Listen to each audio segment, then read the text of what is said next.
Hello, अस्सलाम वालेकुम। उम्मीद से आप सब खैरियत से होंगे।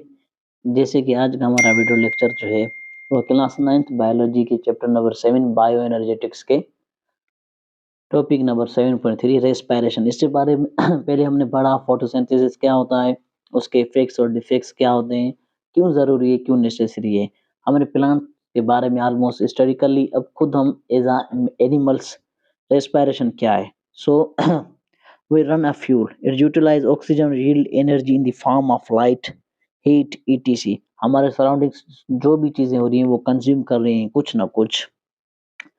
In this turning process oxygen use होती है, कार्बन हाइड्रोजन बॉन्ड बनती है, बॉन्ड ब्रेक होती है। इस तरह सेम ही वे में break down of carbon hydrogen bond बनती है, सेल्स के अंदर एनर्जी रिलीज होती है। उसे हम एटीपी कहते हैं। एडिनो ट्राइफॉस्फेट होते हैं जिसमें कार्बन हाइड्रोजन बॉन्ड्स बनते भी हैं, ब्रोकन भी होती है, ऑक्सीडेशन भी होता है, रिडक्शन भी होता है। कार्बन डाइऑक्साइड और वाटर एज अ प्रोडक्ट तौर भी हमें मिलते हैं। ये सारा जो प्रोसेस है, breakdown of carbon hydrogen bonds, production of ATP, water, carbon dioxide, सारे मिलाकर इसे हम सेल्यूलर रेस्पिरेशन कहते हैं, यानी सेल का सांस लेना।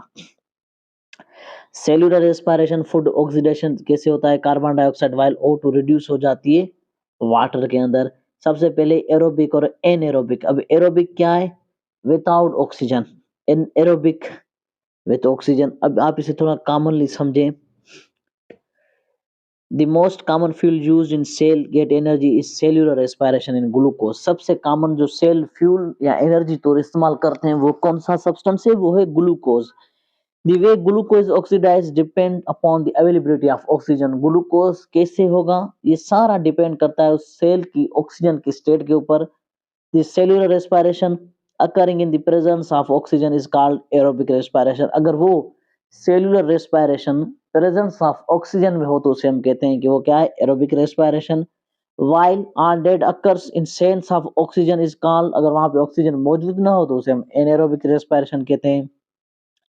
In the presence of oxygen, complete oxidation of glucose occur in maximum increased number of energy. जब ऑक्सीजन प्रेजेंस होगी तो जाहिर बात है कंप्लीट इसका ग्लूकोज का स्टेट रिमूव हो जाता है। First phase of aerobic oxidation में molecules of glucose break down हो जाते हैं पल्विक एसिड के दो मॉलिक्यूल्स में। उसके बाद in second phase molecules of pyruvic acid जो होते हैं वो ऑक्सीडाइज हो जाते हैं, carbon hydrogen bond break down होती है, कार्बन डाइऑक्साइड अलग हो जाता है और एनर्जी रिलीज हो जाती है ऑल ओवर।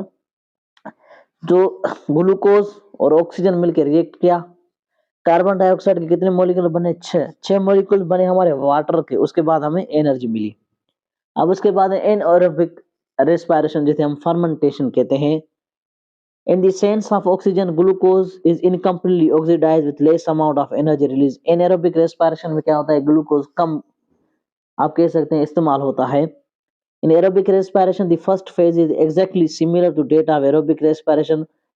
पहला फेज बिल्कुल सेम होता है, लेकिन इन मॉलिक्यूल ब्रेकडाउन जब होता है टू मॉलिक्यूल में होता है। यहाँ पे सेकंड फेज में कंप्लीटली ब्रेकडाउन ही नहीं हो पाता, वो सेंस ऑफ ऑक्सीजन मुकम्मल तौर पे वो खुद को ब्रेक डाउन ही नहीं कर पाता उसके अंदर।